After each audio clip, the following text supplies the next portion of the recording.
Y pues bueno, bienvenidos. El tema de hoy es narcisismo espiritual y quiero decir que de entrada, pues el hecho de que estemos platicando y hablando aquí de narcisismo espiritual ya nos hace a los ponentes un tanto narcisistas, yo considero.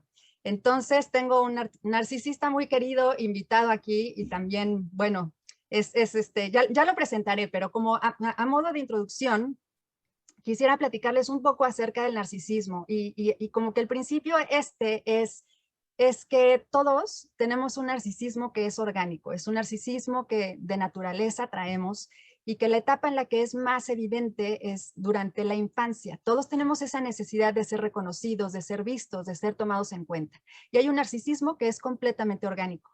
El problema viene cuando ese narcisismo se convierte en algo que nos genera sufrimiento y que persiste en el tiempo. Esto es que a pesar de que ya no somos niños, que ya no somos infantes, pues continuamos con esta necesidad de ser vistos y comenzamos a sufrir en el momento que no lo estamos siendo, que no estamos siendo reconocidos.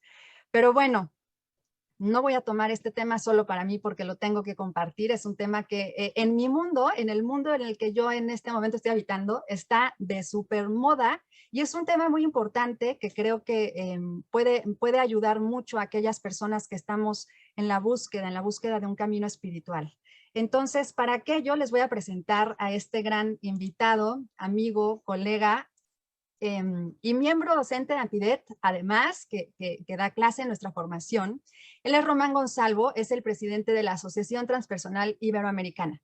Es psicólogo y doctor en psicología por la Universidad Autónoma de Madrid, fundador del Journal of Transpersonal Research. Desde 2006 ha trabajado e investigado con enfermos terminales en lo relativo a las necesidades que enfrentan en sus últimos momentos, ayudándoles a morir en paz. Sus investigaciones han tenido lugar en México, India, Nueva Guinea, Zimbabue y Kenia, además de España.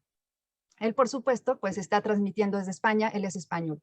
Organiza anualmente las jornadas de psicología transpersonal y espiritualidad en Tudela, en España, y también hace eventos en Madrid y en Pamplona, y es profesor de psicoterapia transpersonal en el máster de psicoterapia del bienestar emocional del Instituto Superior de Estudios Psicológicos y en el ISEP y en el máster de mindfulness de la Universidad de Zaragoza. Actualmente compagina su trabajo con la consulta psicoterapéutica en Tudela y Madrid, fundador del grupo de psicología y psicoterapia transpersonal del Colegio Oficial de Psicología de Madrid. Y bueno, es un súper ser humano, les digo, es un súper amigo. Hemos tenido como muchas experiencias y aventuras juntos en este camino del narcisismo espiritual. Y pues bueno, bienvenido, Román. ¿Cómo estás? Muchas gracias por estar aquí. Gracias a ti por generar este espacio para hablar de este tema tan interesante. Pues sí. Vaya que es un tema interesante. Y es que también como que está un poco de moda cuando estamos hablando de narcisismo espiritual, en el sentido, hablo otra vez de mí, en mi mundo, porque resulta que hay un gran boom de este, pues de este patrón de personas o de seres humanos que estamos tratando de llamar de alguna manera la atención, y es muy importante que vayamos a observar desde dónde lo estamos haciendo y cuál es el camino que estamos buscando, hacia dónde queremos llevar nuestra palabra, hacia dónde queremos llevar nuestros actos. Y es que lo que decía desde el inicio, cuando nosotros no hemos resuelto ese tema de infancia o ese trauma que tuvimos de no ser vistos por esa falta o esa carencia afectiva, de pronto nos la llevamos a la adultez, y cuando tenemos cierto trabajo, tenemos cierto acceso a nuestras propias fuerzas, a nuestras propias potencialidades, podemos caer en ese punto de inflexión que nos lleve a esta soberbia espiritual. Ayúdame, Román, compárteme cómo se entiende el narcisismo espiritual. Bueno, la principal característica sería sentirse distinto del otro, diferente del otro y peor aún superior al otro. Esto, desgraciadamente, a veces es muy característico de las personas que están en un camino espiritual, o también voy a decir de desarrollo personal, porque un desarrollo personal también al fin y al cabo es un crecimiento espiritual. Y lo que yo sí que veo, tanto en consulta como en el mundo de la espiritualidad en general, hay mucho desarrollo personal. Y eso, si no está bien llevado, también conduce a un narcisismo espiritual. Es decir, que nos preocupa tanto nuestro desarrollo, llegar a conocernos a nosotros mismos, encontrar nuestro interior, que si no lo hacemos sanamente, esto evidentemente lo que hace es engordar un ego, que sería este narcisismo espiritual, un ego espiritual o un ego personal. Si me da igual un ego personal que transpersonal, al fin y al cabo sería un ego, ¿no? Si te centras solamente en un desarrollo personal, que vamos a poder decir como por ejemplo que sea el desarrollo profesional, sería un desarrollo personal. Si en lugar del desarrollo personal lo que quieres es llegar a la iluminación o llegar a conocerte profundamente, llegar al fondo de tu alma, pues entonces sería un ego transpersonal.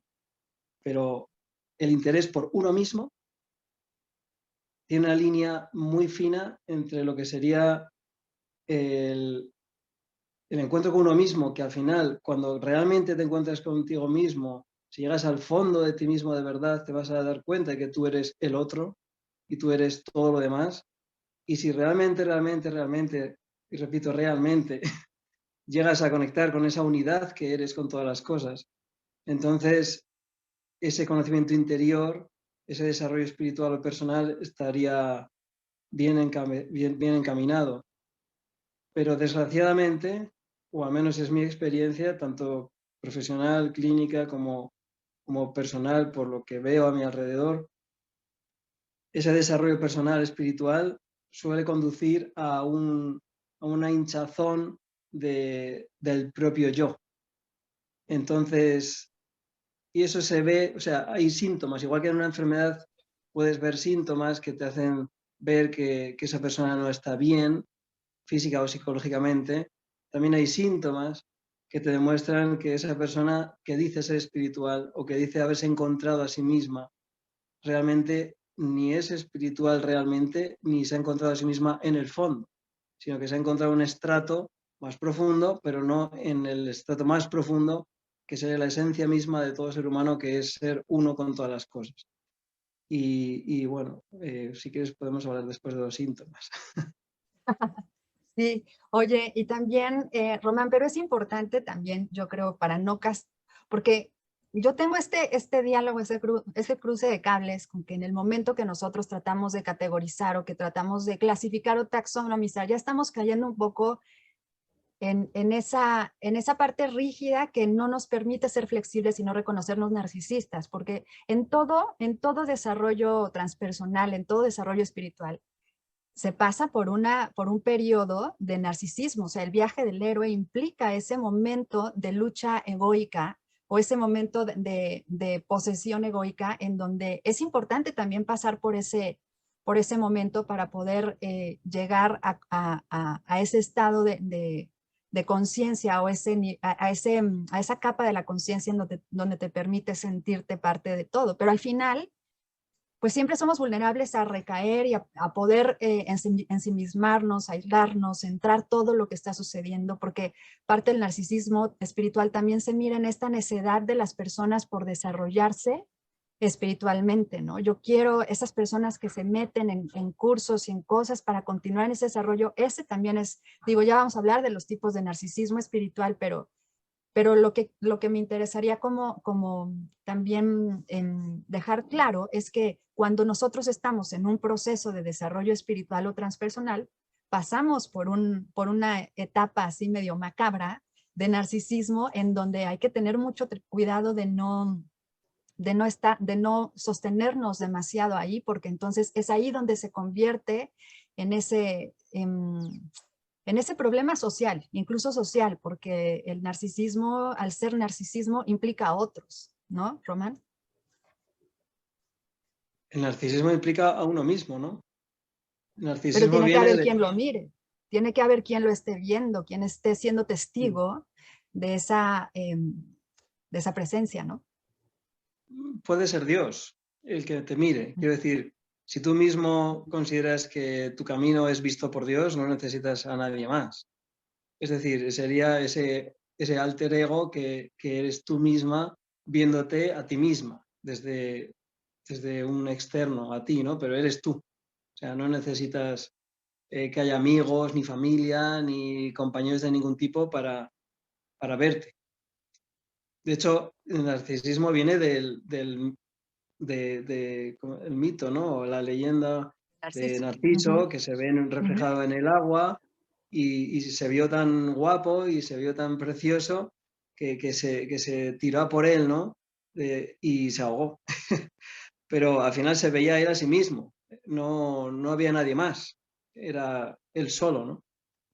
Y, y bueno, yo creo que en el desarrollo personal barra espiritual realmente hay uno, que es uno mismo, ¿no? Y hay tanto egocentrismo que, pues eso, que hay que tener mucho cuidado, cuidado de no caer en el narcisismo, porque sí que es cierto que es sano el mirarse hacia adentro y eso significa incluir la sombra, aceptar las partes oscuras de nuestro alma. Bueno, nuestra alma no tiene partes oscuras, pero la parte oscura de nuestro inconsciente para poder llegar a nuestro alma, que es pura, pero pues es un viaje que nunca sabes, es difícil, no es que nunca sepas, sino que a veces cuesta tiempo darse cuenta de qué es del ser y qué es del ego, ¿no?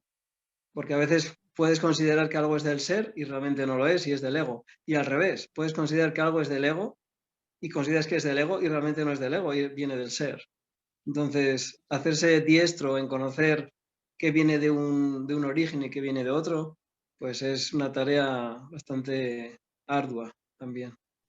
Híjole, es que está súper complicado porque yo ni siquiera lo podría decir. O sea, realmente, si estás tú en un diálogo contigo mismo, al final necesitamos ese espejo. Si Narciso necesito esa proyección de sí mismo, cuando yo hablo de que nosotros podemos llegar a generar un daño incluso colectivo y social cuando caemos en este narcisismo, me refiero a un narcisismo más maligno y perverso, en donde ese espejo de narciso se convierte el otro, o sea, y el narcisista cosifica al otro y lo convierte en un espejo para verse a sí mismo, sostiene la propia imagen a través de la presencia del otro, y entonces ahí está el riesgo del narcisista que está no sé, sometiendo al otro o dependiendo, haciendo que el otro dependa para continuar en esta retroalimentación narcisista, aunque el narcisista sigue siendo sí mismo, en el momento que nosotros estamos haciéndonos irresponsables en este proceso, pues estamos salpicando el proceso de otros también y se hace un reguero social, ¿no? Que ese es verdaderamente el riesgo y es lo que a mí me impacta mucho este tema, o sea, llamar a la responsabilidad para que nosotros tengamos la conciencia y la sensatez de decir, híjole, estoy cayendo en un tema, como San Juan de la Cruz lo dice, ¿no? El de la soberbia espiritual, que puede estar disfrazada de muchísimas maneras, ¿no? Yo recuerdo, ahora me ha venido a la mente algo de un filósofo muy antiguo, no sé, supongo que conocerás, que se llamó Kant. Su apellido era Kant. Y Kant decía que para saber si algo era bueno o malo, había que hacerse la siguiente pregunta. Lo que yo quiero hacer es relativa, pero si lo que yo quiero hacer, si todo el mundo lo hiciera, el mundo iría bien. Entonces, por ejemplo, dices, no sé, no sé, voy a utilizar el coche, el carro, el coche para ir a trabajar. Entonces piensas, si todo el mundo utilizara el coche para ir a trabajar, ¿el mundo iría bien? Entonces dices, no, ¿no? Supuestamente, todos usando el coche para ir a trabajar, esto sería un caos. O habría muchísima contaminación. Por lo tanto, según Immanuel Kant, coger el coche para ir a trabajar estaría mal. Por ejemplo, si yo le invito a una barra de pan a una persona que tiene hambre y todo el mundo hiciera eso, ¿el mundo iría bien o iría mal? En principio yo creo que si todo el mundo hiciera eso, el mundo iría bien, porque una barra de pan al que la da no le supone una pérdida económica que le vaya a perjudicar, pero al que tiene hambre, darle una barra de pan, al que tiene hambre de verdad y pide porque tiene hambre, no porque quiera dinero, etcétera, sino que tiene hambre y le das una barra de pan, le vas a ayudar a no tener hambre. Si todo el mundo hiciese esto, sería bueno. Entonces, con esta simple pregunta, si nos la hiciéramos cada vez que quisiéramos saber si lo que estamos haciendo es bueno o malo, con esta pregunta es fácil distinguirlo. Aunque claro, eso supone mucho sacrificio porque seguramente la respuesta es que muchas cosas de las que hacemos, si todo el mundo las hiciera, pues el mundo no progresaría favorablemente. Entonces, creo que esta pregunta de Kant la podríamos utilizar también para saber si algo es egoico o no. O sea, si le cambiamos, en lugar de decir está bien o está mal, vamos a suponer desde la psicología transpersonal, nuestra esencia es que cada uno de nosotros, en el fondo, somos todo, ¿no? O sea, somos una parte de ese todo. Y si lo que yo voy a hacer implica una consecuencia negativa en general para el colectivo de personas o de planeta, y aún así la hago, sería egoico. Si implica una consecuencia negativa. Si lo que yo voy a hacer, o lo que no sé si hacer, pero hay una posibilidad de hacerlo, y con eso podría beneficiar a todo el mundo, entonces no sería egoico, sino que sería transpersonal. Y no habría un narcisismo ahí. Voy a poner un ejemplo. No sé qué hacer. Si yo sé que puedo recibir críticas con lo que voy a decir, de la audiencia. De mí también. Y de ti también. Yo estoy abierto siempre a la crítica. Si lo que yo voy a hacer, por ejemplo, es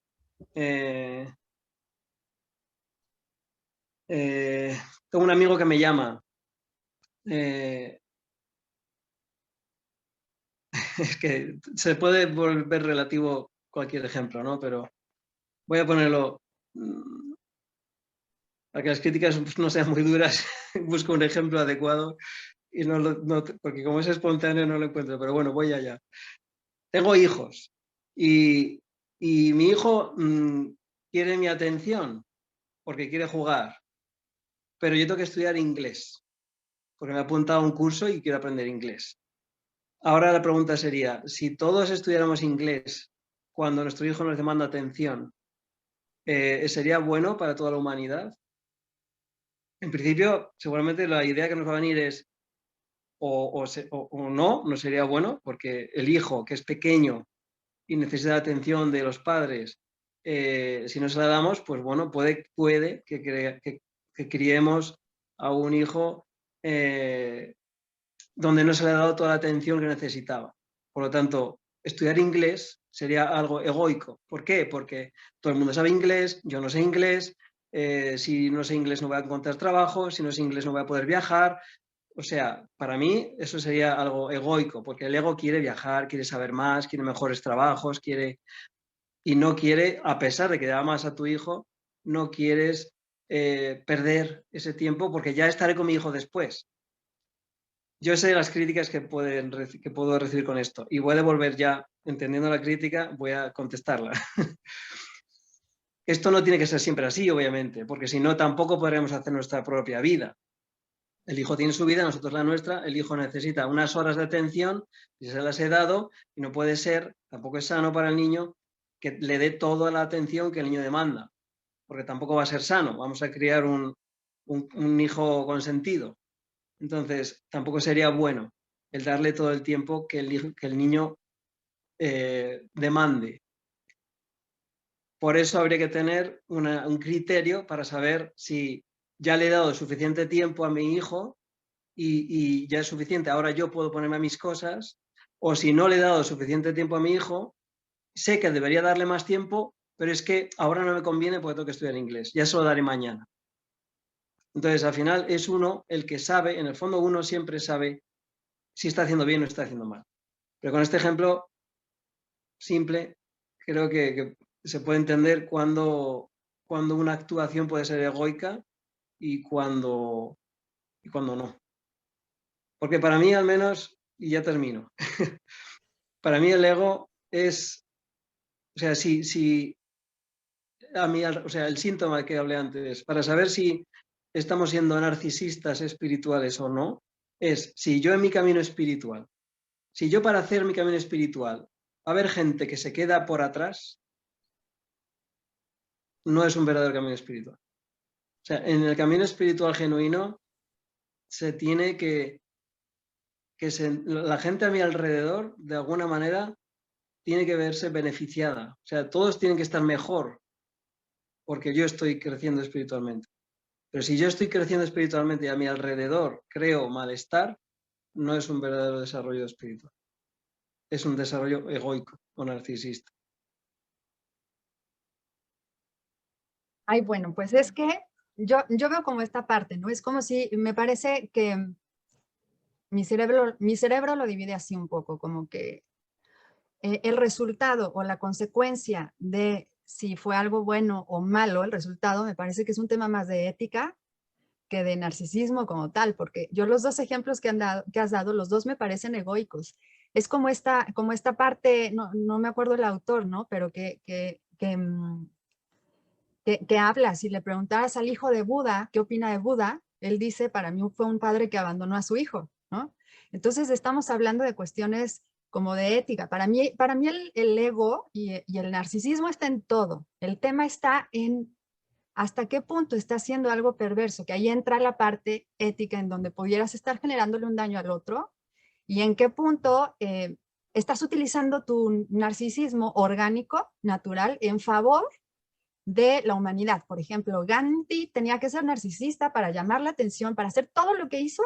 Debió de haber tenido un ego bastante grande como para atreverse a llamar la atención de esa manera. Nelson Mandela, incluso yo misma necesito una motivación egoica y narcisista para atreverme a hacer todas las cosas que hago y con un temor horrible a la crítica, pero aquí ando, ¿no? Entonces, la cuestión es como que hasta qué punto, ¿no? Nosotros estamos etiquetando demasiado los actos y no estamos viendo el resultado, porque un camino espiritual puede generar, o sea, el camino espiritual de alguien puede generar un daño o un beneficio para otro. O sea, igual recurro a eso. Si la persona para continuar, si Siddhartha para continuar su camino espiritual abandona a su familia, entonces está generando un trauma en otros seres humanos. ¿Quién somos nosotros para decidir si está el bienestar o el malestar? Creo que más bien está en esos seres que están como claramente narcisistas, es en donde habría que enfocarnos y poder identificar, a ver, cómo yo, que soy una persona en una búsqueda, que tengo un problema interno muy fuerte y que tengo un llamado espiritual, cómo yo identifico que frente a mí hay una persona que verdaderamente me puede acompañar en el camino o hay una persona que me puede llevar por un camino incluso sectario o que me puede llevar por un camino donde va a haber una tergiversación de la cuestión espiritual, ¿no? Y entonces la idea es como, ¿cómo identificarías tú a un narcisista espiritual que sea como perverso o maligno en este sentido, en este sentido social? Bueno, pues una persona narcisista, ¿cómo identificar a una persona narcisista que es un peligro social? ¿Sí? Pero Narcisista espiritual o... espiritual, espiritual. Bueno, para que sea espiritual, pues tiene que estar dentro del mundo de la espiritualidad. Es como si hablas, como encontrar un narcisista del deporte. Pues tendrá que estar en el mundo del deporte. Entonces, para mí es el mismo narcisista que podría ser en el mundo de la economía, en el mundo del cine. Bueno, pues este es el mundo de la espiritualidad. Entonces, ese narcisista va a ser espiritual porque está dentro de un mundo que es el de la espiritualidad. ¿Cómo lo identificaría? Pues porque pues es que es muy sencillo, porque solamente le importa a sí mismo, solo le importa a él o ella. Y lo que tú hagas, por ejemplo, en una conversación, también hay que decir que detrás de un narcisista, pues como tú dijiste al principio, ¿no? Realmente no hay una persona mala, aunque aparentemente lo interpretemos así, ¿no? Como fíjate, esta persona que no habla más que de sí misma, que solamente le importa lo que ella hace. Es que detrás de eso, seguramente hay una persona muy necesitada de atención, de escucha, de compañía, de sentir que le importa a alguien. Y no es que realmente sea un narcisista, sino que es una persona bien necesitada, bien carente, ¿no? Entonces, pero eso se puede ver quién es el narcisista que lo es por una necesidad afectiva, y quién es un narcisista que también hay una necesidad afectiva, pero que tiene ese punto malicioso. Y la diferencia está en que el narcisista espiritual o no espiritual, me da igual, como dije, es lo mismo, depende del campo, el del que hablemos. Narcisista malicioso es aquel que no solo ya necesita una atención hacia sí misma, sino que si eso va a conllevar el perjuicio objetivo de la otra persona y lo sabe, no le importa. Es decir, sabe a lo mejor que vas a tener que gastar no sé cuánto dinero en el transporte para que esa persona pueda venir, y diciéndoselo, y que además no tienes medios para poder pagar ese transporte o lo que sea, la persona narcisista te diría, o bueno, no te diría nada directamente. No te diría, oye, pues gracias, o puedo colaborar yo de alguna manera, sino sabría que te hace daño y lo permite, pero lo sabe. El otro narcisista en contra no lo sabe, es un ignorante en ese sentido. Solamente se ve a sí mismo y no puede ver tu mal, o no puede ver el mal que hace. Pero el narcisista negativo o malicioso sería el que solamente piensa en sí mismo, pero además ve el mal que te está haciendo por pensar en sí mismo y no le importa. Que rozaría ya la psicopatía, ¿no? Oye, Romani, por ejemplo, aquellos seres que a lo mejor no están conscientes de que son narcisistas. O sea, hay personas que demonizan a otras formas de pensar, a otras prácticas espirituales, que están comparando constantemente o sea, nivelan la espiritualidad, o sea, la clasifican y dicen él sí, él no, y nosotros somos diferentes y nosotros somos superiores, y hablan constantemente de tantos logros o sea, como hacen una diferencia muy clara en los niveles de la espiritualidad o de la conciencia, y a lo mejor no están tan conscientes de que están generando un daño en el otro, ¿no? Porque están clasificando la evolución o la espiritualidad. Entonces, esas personas que también dentro de su propio narcisismo están alimentando la inquietud en el otro por ser especial, ¿no? Que justo acuden desde su propio dolor de trauma, que son niños asustados que no fueron reconocidos, pero que en esa necesidad buscan que el otro sea especial le imputan como esta serie de cosas haciéndolo sentir diferente, como tú comenzaste a describirlo al principio, pero a lo mejor no están conscientes de ese narcisismo. No necesariamente con la alevosía y ventaja o sea, no necesariamente solamente el que está haciendo una secta es aquel que está generando un daño. También la persona que está tan dañada y tan lastimada de infancia que no se permite ver su propia herida, y a través de eso, pues, trata de hacer un mundo en donde haya una diferenciación tan grave que siga separando y vayan estando en contra de la espiritualidad misma. Claro, sí, esto correspondería al perfil que mencioné antes de la persona que es narcisista por necesidades afectivas.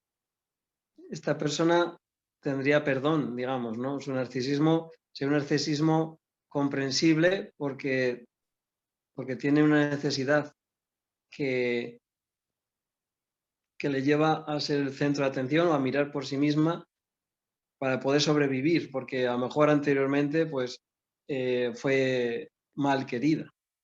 Entonces dice, bueno, pues he aprendido a quererme a mí misma, ¿no? Y ya no necesito que me quiera nadie, porque cuando busqué el amor de las demás personas no lo obtuve y encontré que me puedo querer a mí misma, y ahora ya no necesito el amor de nadie. Entonces me tengo a mí misma. Pero, como digo, esto sería una persona con necesidades afectivas que a lo mejor puede implicar un daño en unas terceras personas, pero no es consciente. Hablabas de si es consciente o no. Si no es consciente, es inocente. Pero si es consciente, entonces no es inocente. O sea, cuando tú sabes que estás haciendo un mal, el mal se puede elegir, el mal existe y lo elegimos. El mal existe en el momento en que yo sé que voy a hacer un mal, lo sé y lo hago. O sea, sé que voy a hacer daño y no me importa hacerle daño. Eso es todo totalmente opuesto a la espiritualidad, ¿no? Sobre todo, primero, porque la espiritualidad parte de que tú eres el otro, entonces no vas a querer hacer daño a nadie porque tú eres ese otro también. Pero sobre todo porque si tú eres una persona espiritual, puesto que el otro también eres tú, pues no vas a tratarle igual que te tratas a ti, o vas a intentar darle el mismo amor que te tienes a ti mismo. Si tú eres una persona que no se ama a sí misma y por lo tanto tampoco amas al otro, entrarías dentro de la clasificación del primer perfil, esas personas que por necesidades afectivas, bla, bla, bla. Entonces, yo creo que si queremos saber si estamos ante un narcisista bueno o malo, porque en el fondo no importa que haya narcisistas espirituales, siempre y cuando las consecuencias a su alrededor sean positivas. Hay mucho maestro espiritual que es muy narcisista, pero es sabio y ayuda a muchas personas, a pesar de que es narcisista, y le muestra el camino y claridad a mucha gente. Pues bravo por su narcisismo. Sin embargo, hay otros narcisistas, que también pueden ser espirituales, que lo que crean alrededor es discordia, crean enfrentamientos, crean malas vibras, ¿no? Entonces, y lo sabe. Entonces, de ese tipo de personas es de las que hay que huir, porque es una persona mala y que sabe que es mala. Nosotros podemos ser malos todos y depende de nosotros el serlo o no. Me da igual en el terreno espiritual que no espiritual. Pero desde luego, si es en el espiritual, entonces si en el terreno espiritual hacemos mal, es que estamos siendo totalmente contrarios a la esencia de la espiritualidad, ¿no? Ok. Bueno, pues desde, o sea, desde esta postura está bien, pero veo que hay mucho, em, como si estuviéramos hablando de un narcisismo, como si estuviéramos nosotros, ok, estoy tratando de aterrizar lo que quiero transmitir.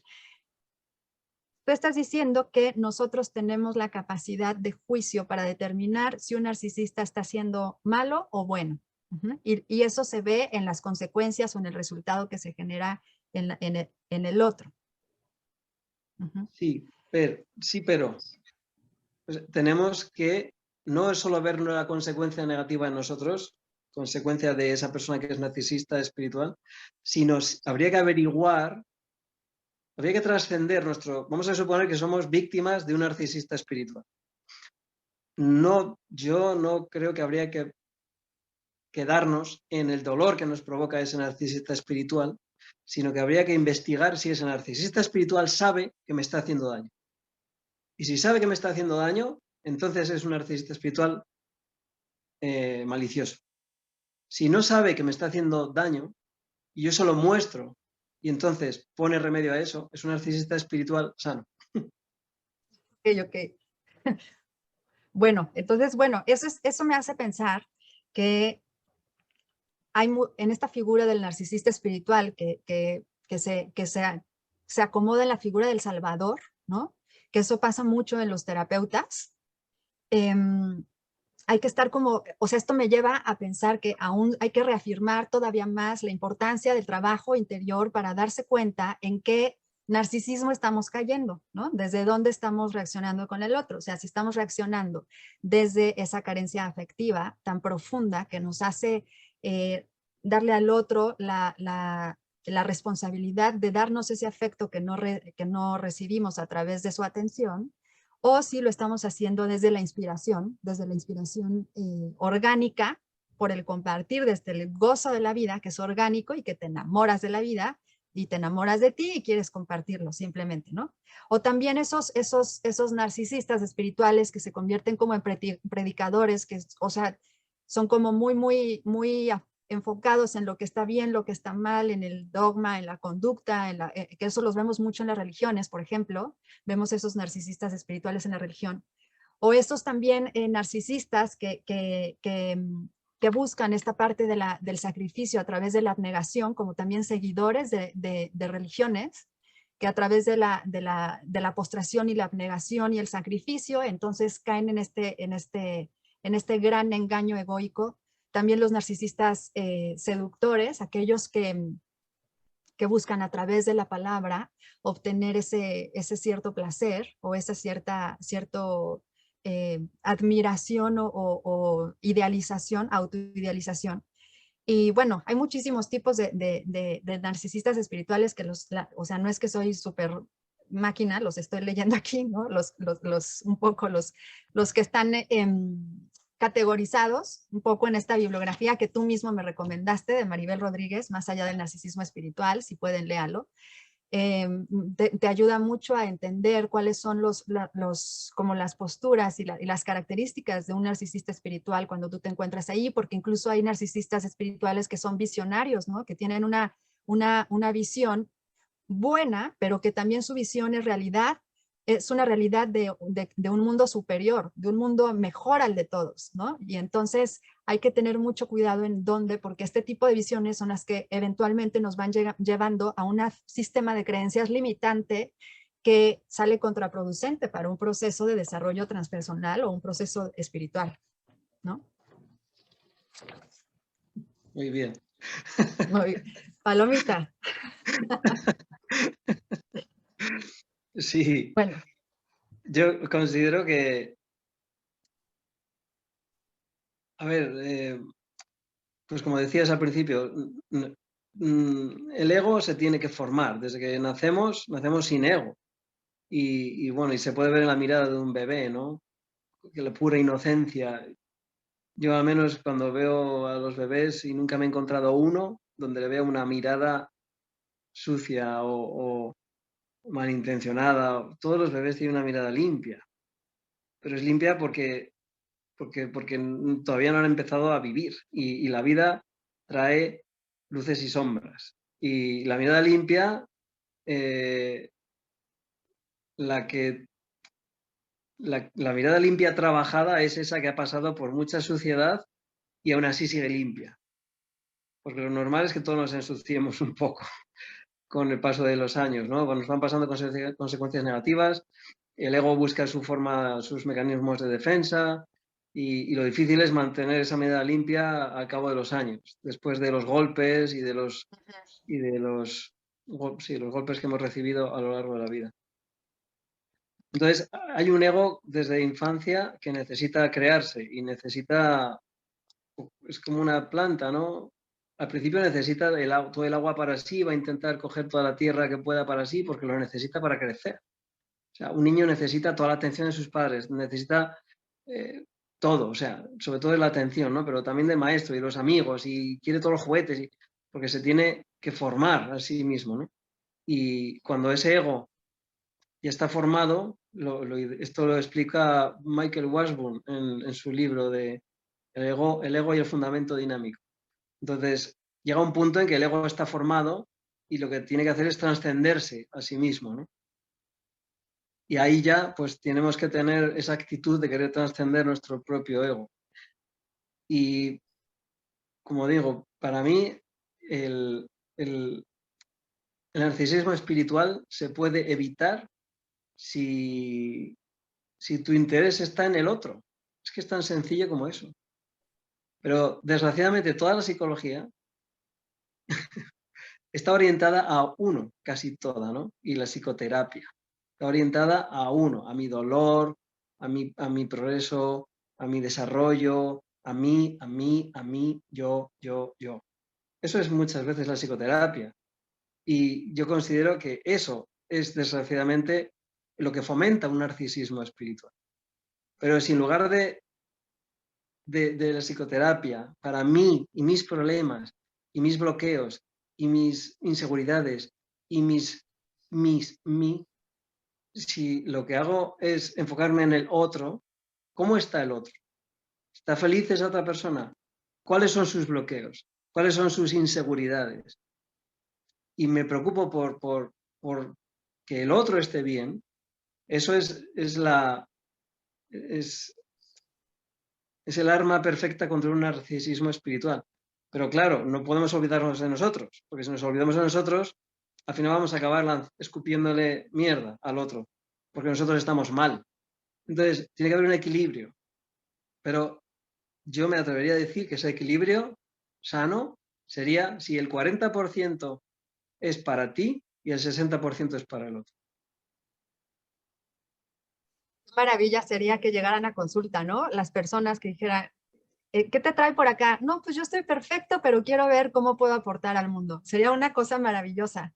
Pero el proceso de desarrollo transpersonal, Román, por eso estamos en esta línea tú y yo creo, porque al final lo transpersonal sí te da la propuesta de expandirte más allá, de salir de ti, de bajar, de observar el drama de control, el drama personal como este drama de control, de trascenderlo, atravesar la persona y entonces llegar hacer no solo, no solo expandir tus potencialidades, sino dar lo mejor de ti para el mundo y que juntos co-creemos, aunque se oiga muy romántico, pero un mundo mejor, un mundo más amoroso. Y la base, pues, es la toma de conciencia, o sea, hay que tomar terapia, hay que hacer trabajo interior diario, incluso como psicoterapeuta, y tomar conciencia de todos los actos que vamos haciendo y saber retraerte cuando te viene el maligno narcisista, porque nos pasa a todos, saber retraerte y no estar soltando el veneno por ahí, ¿no? Donde creo que es muy necesario acudir a terapia es cuando te das cuenta que estás haciendo daño a tus personas cercanas. Claro. Entonces es el momento de ir a terapia. También, obviamente, cuando te encuentras mal contigo mismo, ¿no? Porque nadie está bien y nadie va a poder hacer bien si no se encuentra bien en su propio hogar. Pero un Claro. indicio para acudir a terapia es que mi pareja no está feliz conmigo, que mis hijos no están felices conmigo, que mis padres no están felices conmigo, que mis compañeros de trabajo no están felices conmigo, que el jefe no está feliz conmigo no importa, pero los compañeros, o sea, al final las demás personas de mi alrededor hacen de espejo y nosotros sabemos si estamos haciendo, no hace falta pensar en hacer bien al negrito de Etiopía, si a mi alrededor yo no estoy creando un halo de bienestar entre las personas que están directamente cercanas en mi vida, ¿no? Si con los que están al lado yo no consigo crear bienestar y armonía, es que no puedo pretender crear armonía en la distancia, ¿no? Si hablamos de una circunferencia, a los que están a 1 metro no les hago felices y trato de hacer felices a los que están a 10 kilómetros. Es una incongruencia total. Buen mensaje, Román. Qué buena onda. ¿Ya ves? Sabía que tenías que ser parte de Antidet. Oye, espera, es que tenemos varias preguntas y quiero empezar un poco a leerlas para ir avanzando. Narciso pregunta, ¿se podría decir que encontrarse uno mismo es encontrarse en sí? Encontrarse en sí, sí, sí, sí, sí, mucho sí. La respuesta es sí. Sí mismo en sí, Sí sí. bien. Alejandra Corrales pregunta, si te reconoces como narcisista, ¿cómo lo puedes sanar? Pues haberlo reconocido o reconocer una parte del narcisismo ya es un paso bastante avanzado. Y el segundo paso sería, como dije, ¿no? Ver a quién estoy haciendo daño con mi persona y hablar con esa persona y decirle, a ver, tú no estás feliz conmigo. ¿Qué es lo que te molesta de mí? Y si esa persona te dice, es que lo que me molesta de mí es que no me des todo tu sueldo. Entonces ahí puedes decir, perdona, ahí estás viendo el narcisismo del otro y estás diciendo un límite, ¿no? O sea, una cosa es que yo pueda dar, que yo te pueda hacer un bien que me va a hacer bien a mí, y otra cosa es que para que tú tengas un bien o que tú estés bien, yo voy a estar mal. Eso obviamente no está equilibrado. Pero a lo mejor sí puedo hacer algo por esa persona que le va a hacer bien a ella y a mí también. Porque a mí, aunque me pueda suponer un pequeño o gran esfuerzo, no lo sé, pero en definitiva va a redundar en un bienestar mío personal. Y además el otro también va a estar mejor. Ese es el camino. contra el narcisismo. Muy bien. Alejandra, ella misma pregunta, Román, con lo que dices, ¿significa que hay un narcisismo bueno o aceptable? Claro. Sí, ahí es a donde hay que tirarle. Narciso pregunta, ¿existe el narcisismo espiritual sano? Bueno, es que son preguntas como del inicio y entonces, pero yo creo que con lo que hemos hablado, pues ha quedado un poco claro eso, ¿no?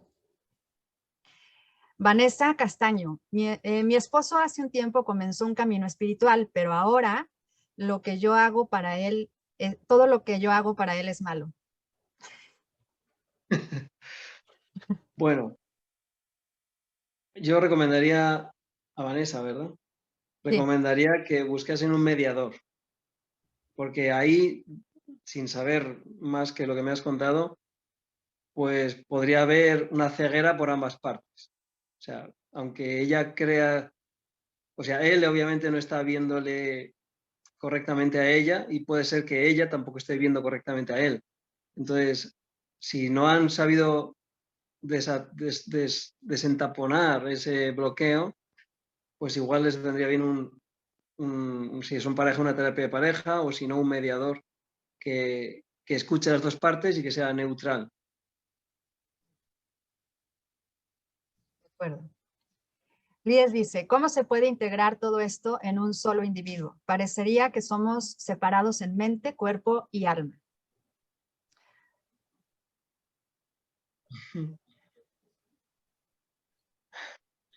Pues difícil pregunta.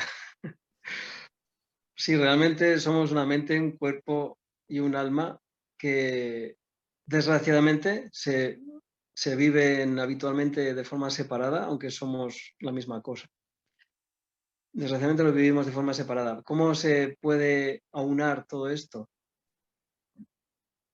Pues intentando prestar la misma atención a los tres.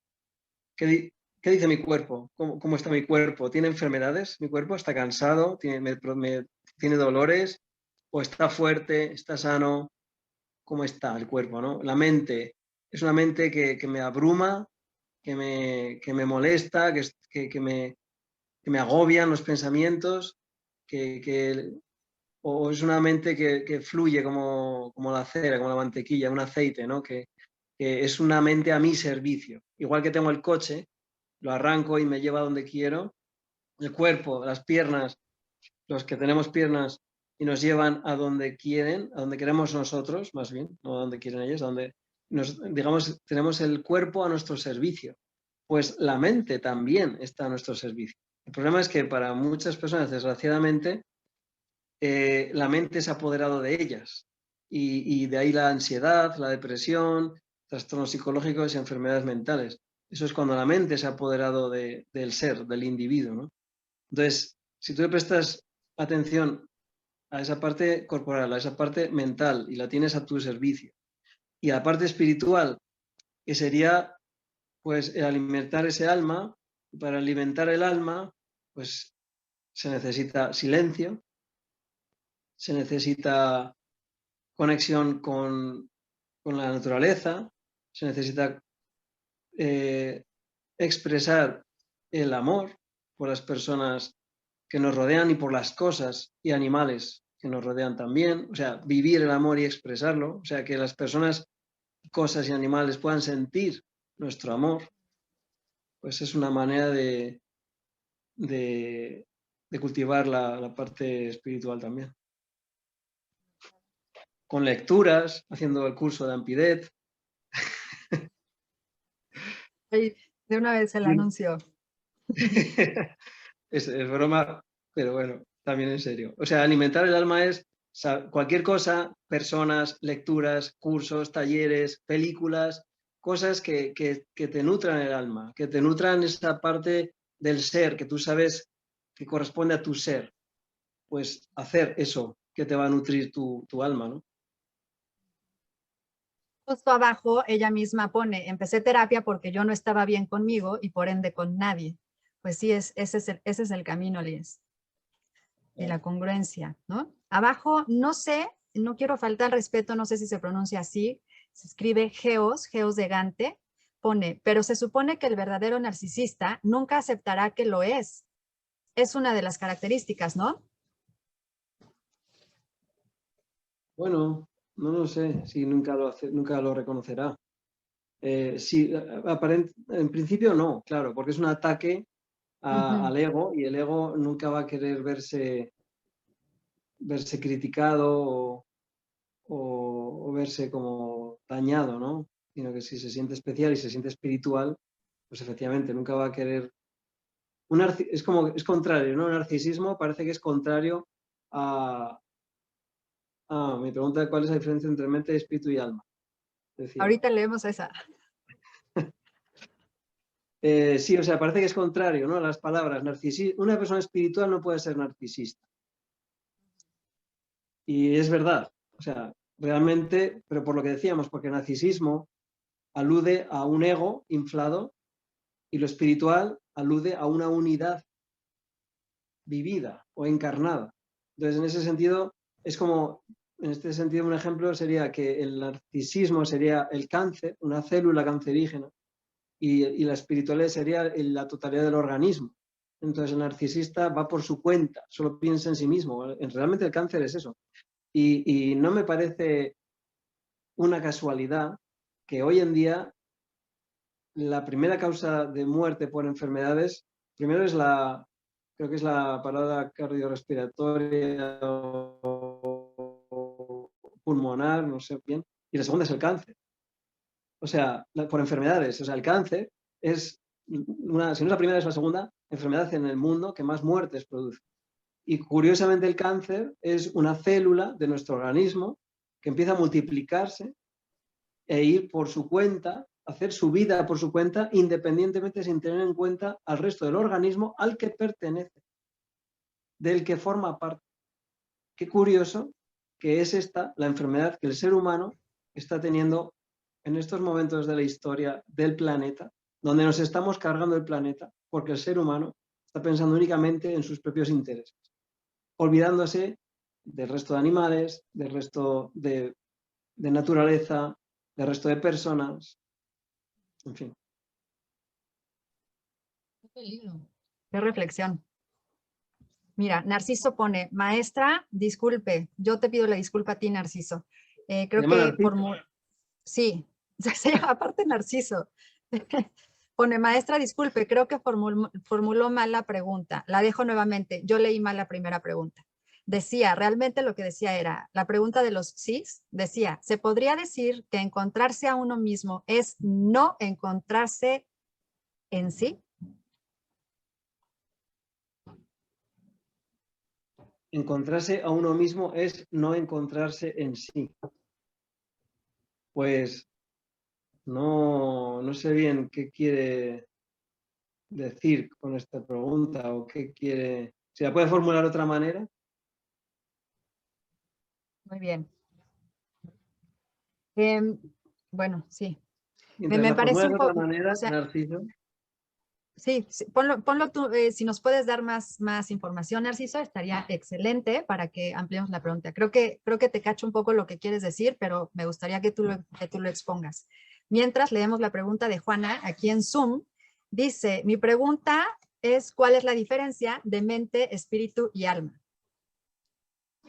Mente, espíritu y alma. Bueno, mente es fácil. Mente es la batidora que tenemos en la cabeza compuesta de pensamientos y emociones.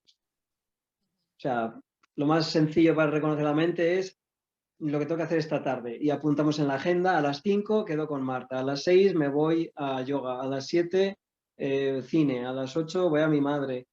Todo este proceso mental es mental. Pero también es la mente cuando pienso en el novio que me dejó y lo mal que me siento al no tenerle, porque eso es una parte emocional, que por mucho que es más difícil ver la diferencia entre la parte mental con el alma cuando hablamos de sentimientos, ¿no? Porque como un sentimiento es tan profundo, pues parece como que duele el alma, ¿no? O te alegra el alma, pero no dejan de ser procesos mentales que incluyen pensamientos, emociones y sentimientos. Entonces, esto sería la mente. El alma, a ver, para empezar, que esto no es más que una visión categórica, pero depende de la teoría, del autor, de la filosofía o la tradición espiritual que estudies, te van a hacer una diferencia. En general podría ser parecida, pero con sus diferencias. Para mí, que soy más bien básico, no entro en grandes profundidades de distinciones entre alma y espíritu, que es donde hay mayores conflictos. Para muchas personas, alma y espíritu es lo mismo, se acaba ahí.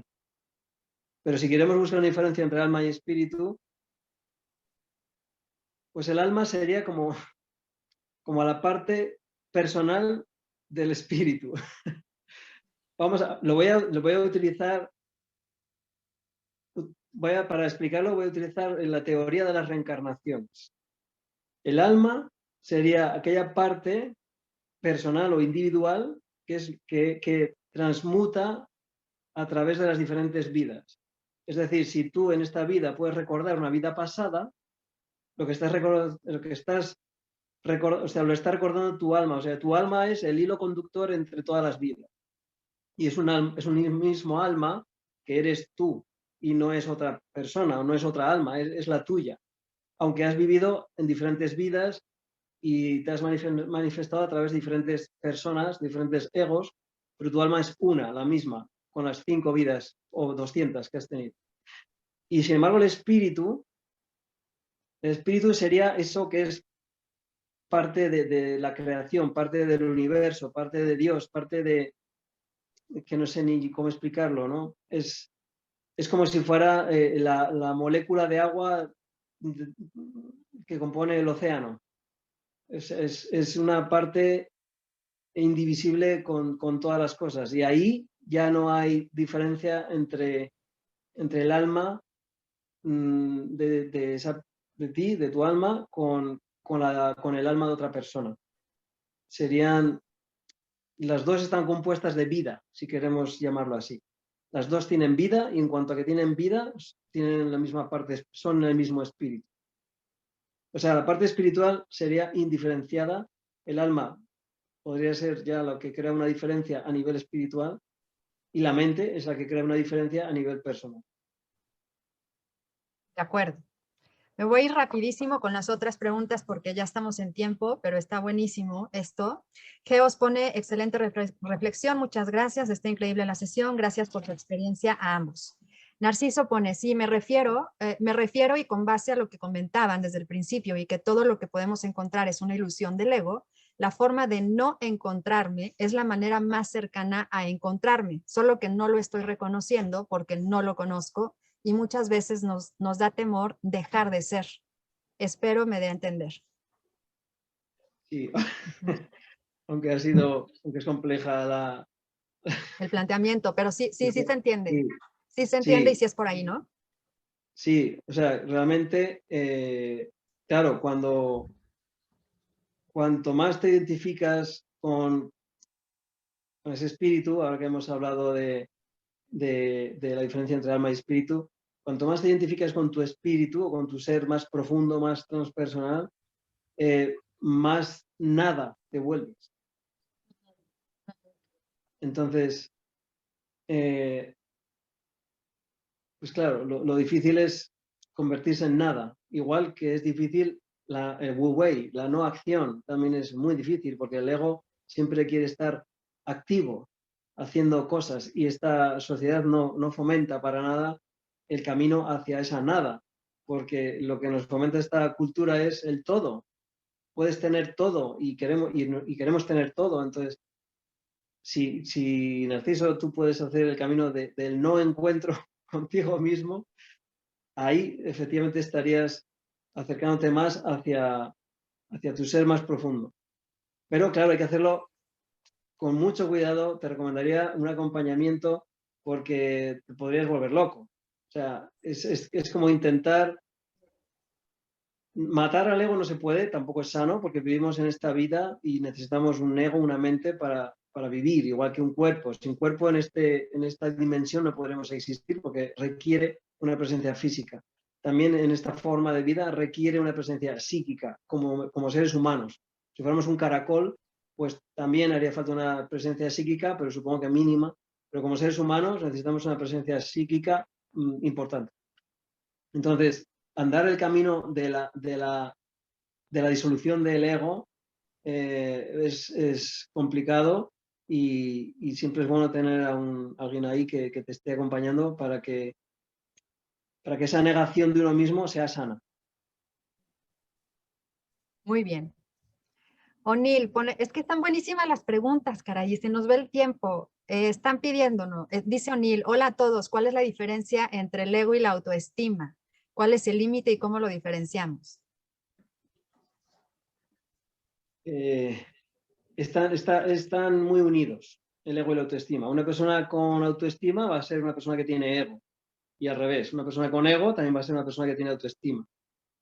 También tengo que decir que hay como diferentes autoestimas. Una persona puede tener una autoestima física, a lo mejor, pero no tiene una autoestima psicológica, o puede tener autoestima profesional, pero no la tiene familiar. No sé, va un poco por áreas de la vida, esa autoestima, ¿no? Pero la pregunta era que cuál era la, ¿Cuál es cuál la era la diferencia diferencia entre el entre... ego y la autoestima? Yo veo mucho, yo sí veo como una diferencia muy clara en cuanto a que la autoestima va por la línea del amor, va por la línea de la autocompasión, de la autopresencia, de la autoescucha, de estar uno para uno, y a través de la seguridad del amor propio, reconociendo que desde allí es desde la única manera en la que te puedes compartir sanamente, pues estás actuando desde una autoestima estable, ¿no? No sé, es como mi perspectiva. Y el ego viene más desde la carencia, es como lo opuesto, como desde el temor, desde la carencia afectiva. Bueno, pero tenemos más preguntas. Perdón, Onir, cualquier duda nos puedes escribir y seguimos profundizando por escrito. Alejandra Corrales, respecto al narcisismo espiritual sano, me queda mucha confusión después de esta charla. Perdón por confundirte en lugar de resolverte, pero eso es bueno. Porque si un maestro es así, o cualquiera, todo lo que hace o dice sería de algún modo para su beneficio personal. Y si su intención es egoísta, ya de por sí tendría resultados turbios, ¿no es así? Sí que es cierto que al final todo lo hacemos para nosotros, pero, como digo, es muy importante el otro. Es que igual insisto demasiado en el otro, pero me parece especialmente relevante. O sea, para saber si nuestro narcisismo, si nuestras actuaciones, si nuestra autoestima, si lo que sea nuestro, mío o yo, que requiere el paso por otra persona, ¿cómo dejo a la otra persona cuando yo me quiero? ¿Cómo se queda el otro cuando yo consigo lo que quiero? O sea, si yo lo que hago, lo hago todo por mí, fenómeno, pero no es lo mismo el que cuando mira por sí te está cobrando más en una venta, aprovechándose de que no te has dado cuenta de no sé qué y te sube el precio y te está cobrando más sin tú saberlo, pero él sí lo sabe y entonces se beneficia a él a costa tuya, que una persona, y por supuesto lo está haciendo por él, el vendedor, que una persona que también es vendedor, que te sube el precio igual, pero te está diciendo, mira, te lo he subido, pero claro, es que fíjate, con esta ventaja, con esta otra, si quieres te puedo dar ese otro que es más barato, pero no vas a tener esta ventaja ni esta ni esta. Entonces, la otra persona al final va a acabar también pagando el mismo precio, más alto, pero se va a ir contenta a casa porque se da cuenta de que podría haber elegido otro producto inferior, pero que no tenía las mismas cualidades. Y de esa manera los dos ganan. Lo gana porque es vendedor y ha vendido el producto al precio que quería, y el otro gana porque sabe lo que está comprando y el precio que tiene y decide si comprarlo tan caro o menos, o comprar otro producto por menos precio. Quiero decir que es la consecuencia que tienen nuestras actuaciones en el otro. Si también sale Bueno, beneficiado. O sea, generar el bien, ¿no? Hacer un bien, ver por el bien común. Eso es. Si nosotros somos una unidad, ¿cómo es posible que lo que yo haga no redunde en el bien colectivo? Ahí, si no redunda en un bien colectivo lo que yo estoy haciendo, pues sería narcisismo o egoico. El narcisismo para mí es como un ego inflado, no es un ego normal, sino es un ego excesivo, ¿no? Eso sería el narcisismo. Que el ego es la carencia de afectividad. Es un tema. A ver, última, Vane, hola, dice, cuando ubicas a una persona narcisista, recomiendan que se tome terapia, vaya, la persona que ya identificó dicha personalidad en otro y le afecta directamente. Por supuesto que sí. La idea de esto es también promover el trabajo, por supuesto, promover el trabajo interior, la importancia y la conciencia de el daño que podemos generar a nuestros seres queridos si no nos hacemos responsables de nuestras propias carencias afectivas. Y eso se traduce en tomar terapia o hacer un trabajo personal profundo, no solamente egoico, no solamente para resolver nuestros problemas personales, sino como dice Román, para poder observar cómo estamos influyendo nosotros para el beneficio o para el detrimento de este planeta y de la gente que nos rodea. Bueno, pues piden aquí algún texto que recomiende. Aquí está, Más allá del narcisismo espiritual, de Maribel Rodríguez. Es el texto que nos inspiró a hacer esta plática. A Román y a mí les agradezco. Román, se nos va el tiempo, habría que hacer otra cosa porque aparte es medio adictivo este tema. Muchas gracias por estar, Román, gracias por ser parte de Ampidet y bendiciones. Gracias a ti por haber creado esto, Ampidet, y a los participantes por interesarse en este tema, ¿no? Porque entiendo que es para no caer en ese narcisismo. Así que enhorabuena a todos por interesados por este tema también. Muy bien, pues muchas gracias a todos, gracias por la confianza. Este es el último Facebook Live que hacemos en este año. Pásenla muy bien, felices fiestas, un abrazo a todos, buenas vibras. Vamos a hacer un trabajo interior en sus deseos de fin de año, por favor, de año nuevo, que vengan esos de ser un mejor ser humano, ser una mejor persona, aunque sea narcisismo, pero hay que tratar de ser mejores por lo menos.